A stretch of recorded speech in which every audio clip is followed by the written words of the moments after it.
अस्सलामु अलैकुम वरहमतुल्लाहि वबरकातुहू। सुबह के पैगाम की आज की किस्त में मैं सैयद सादिक कासमी इस वक्त आपके रूबरू हूँ। एक प्रोफेसर साहब थे, एक उस्ताद थे।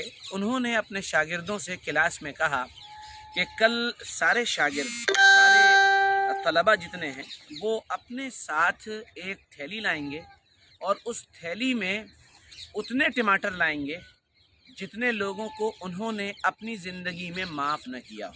यानी हर उस इंसान के बदले में जिसको उन्होंने दुनिया में माफ़ नहीं किया है, वो एक टमाटर रख कर लाएंगे। तलबा और स्टूडेंट जो थे वो बहुत इताअत करने वाले थे, बात को मानने वाले थे। उन्होंने इस बात का इत्तिबा किया और वो लोग अपनी थैलियाँ और टमाटर लेकर आ गए।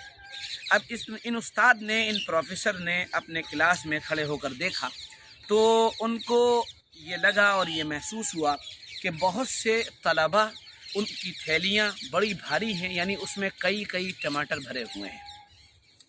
जब क्लास का एंड होने लगा तो प्रोफेसर साहब ने कहा, अब मैं आपको होमवर्क दे रहा हूँ और वो होमवर्क ये है कि आपको सिर्फ इतना करना है कि इस टमाटर को, जिसकी थैली में 1 है, 2 हैं, 10 हैं, 20 हैं, उन टमाटरों को और उस थैली को अपने साथ हर वक्त रखना है। आप बाथरूम जाएंगे तो भी रखना है, आप सो रहे होंगे तो भी रखना है अपने पास, आप पढ़ रहे होंगे तो मेज़ पे रखना है, बाज़ार जा रहे होंगे तो वहाँ पर ले जाना है, किसी फंक्शन और प्रोग्राम में जा रहे होंगे तो वहाँ पर उस थैली को लेकर जाना है। कल सैटरडे है, परसों संडे है, मंडे को आपको फिर मेरे पास इन्हीं टमाटरों को इसी हालत में लेकर आना है। बच्चे बहुत परेशान थे कि आज प्रोफेसर साहब ने, आज उस्ताद जी ने सबक क्या दे दिया। अलगर्ज 2 दिन या 3 दिन का ये वाक़या पूरा हुआ और जब मंडे हुआ तो ये तलबा और ये स्टूडेंट पहुँचे और हर एक के पास टमाटर की थैली थी और जितने लोगों को माफ़ नहीं किया था उनके बदले में उसमें टमाटर मौजूद थे। और 3 दिन बंद थैली में रहने की वजह से सारे टमाटर ये गोया के सड़ने लगे थे, उनके अंदर से बदबू आने लगी थी। तो प्रोफेसर साहब ने खड़े होकर अपने तलबा से और स्टूडेंट से ये सवाल किया कि बेटा तुमने इससे कुछ सबक सीखा? तो उन तलबा ने कहा कि हमें तो समझ में नहीं आया, आप बताइए।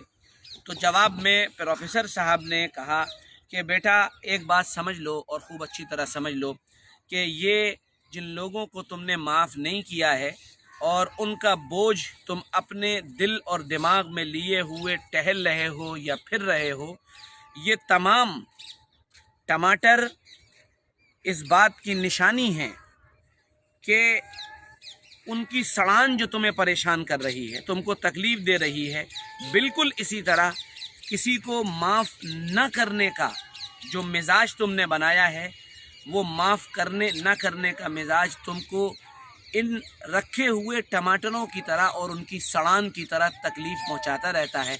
यहाँ तक कि तुम्हारी रूह छलनी हो जाती है, यहाँ तक कि तुम्हारी आत्मा हर वक्त एक दुख में, एक तकलीफ़ में, एक परेशानी में रहती है। यहाँ तक कि तुम्हारा दिमाग और बेसुकून हो जाता है, यहाँ तक कि तुम्हारा जहन चैन नहीं पा पाता है। और माफ़ न करने से बेटा याद रखना, सामने वाले का नुकसान कोई नहीं होता है कि सामने वाले का नुकसान हो, बल्कि तुम अपना नुकसान कर रहे होते हो और तुम गोया के अपने आप को मिटा रहे होते हो, तुम अपने आप को जला रहे होते हो और तुम्हारा खून जल जल कर राख हो रहा होता है, पानी हो रहा होता है और तुम इन तमाम फ़िक्रों को रखते हुए सामने तुम बीमार पड़ जाते हो। तलबा को ये बात बहुत समझ में आई और माफ़ कर देने में बेटा फ़ायदा ये है कि तुम रिलैक्स हो जाते हो, तुम रिलैक्स फील करते हो, तुम अपने आप को अच्छा महसूस करते हो। तो बेटा ज़िंदगी में हमेशा याद रखना कि लोगों को माफ़ कर दिया करो। खुश रहने के लिए जो उसूल बताए गए हैं उनमें एक अहम तरीन उसूल ये है, माफ़ कर देना। अल्लाह ताला का बड़ा फ़ज़ल है, करम है, एहसान है, अल्लाह ने हमें कुरान अता फ़रमाया और अल्लाह ताला उसी कुरान में इरशाद फरमाता है, वल काज़िमीन अल गैज़ वल आफ़ीन अनिन नास वल्लाहु युहिब्बुल मुहसिनीन। अपने गुस्से को पी जाने वाले, लोगों को माफ़ कर देने वाले, अल्लाह ऐसे लोगों को, ऐसे एहसान करने वालों को बहुत पसंद करता है। छोटी सी बात बताकर बात पूरी कर रहा हूँ और वो बात ये है, सैयदना हुसैन रज़ियल्लाहु अन्हु वज़ू फरमा रहे थे और उनकी बांदी उनको पानी डाल रही थी। सर्दी का मौसम था, पानी छिटक कर उनके चेहरे पर पड़ा तो उनको गुस्सा आया और उन्होंने ऐसे करके ऊपर सर उठाकर देखा तो वो बांदी समझ गई कि हज़रत को गुस्सा आ गया, लेकिन बांदी समझदार थी, इल्म अपने जलवे हर जगह दिखा देता है। اس نے فوراً کہا والکاظمین الغیظ، غصے کو پی جانے والے. تو حضرت نے فرمایا کہ میں نے اپنا غصہ پی لیا. اس نے اگلا جملہ کہا والعافین عن الناس، لوگوں کو معاف کر دینے والے. حضرت نے فرمایا جا میں نے تجھے معاف بھی کر دیا. اس نے کہا واللہ یحب المحسنین، اللہ احسان کرنے والوں کو پسند فرماتے ہیں. حضرت نے ارشاد فرمایا کہ میں نے تجھے آزاد بھی کر دیا. علم کے جلوے ہر جگہ بکھرے پڑے ہیں. معاف کریے اور ریلیکس رہیے، معاف کریے، دل کو سکون میں رکھیے، معاف کریے، ذہن اور دماغ کو فری رکھیے، اور اللہ کی بنائی ہوئی اس کائنات اور اللہ کے بنائے ہوئے اس دسترخوان سے پورا فائدہ اٹھائیے، اور ذہن اور دماغ کو فری کر کے رہا کریے. معاف کر دینے کی صفت حضور پاک علیہ الصلوۃ والسلام کی پسندیدہ صفت ہے. نہ جانے کیا کچھ کہا جا سکتا ہے، لیکن میں آج کے اپنے اس پیغام کو یہیں روکتا ہوں، یہیں سٹاپ کرتا ہوں. امید کرتا ہوں کہ یہ پیغام آپ کو پسند آیا ہوگا. اس کو شیئر کریں، لائک کریں، میرے پیج کو بھی لائک کریں، فالو کریں. ہم پھر ملیں گے کل انشاءاللہ صبح ایک نئے موٹیویشن کے ساتھ، ایک نئے پیغام کے ساتھ، ایک نئے میسج کے ساتھ، ایک نئی فکر کے ساتھ. تب تک کے لیے اجازت دیں. السلام علیکم ورحمۃ اللہ وبرکاتہ.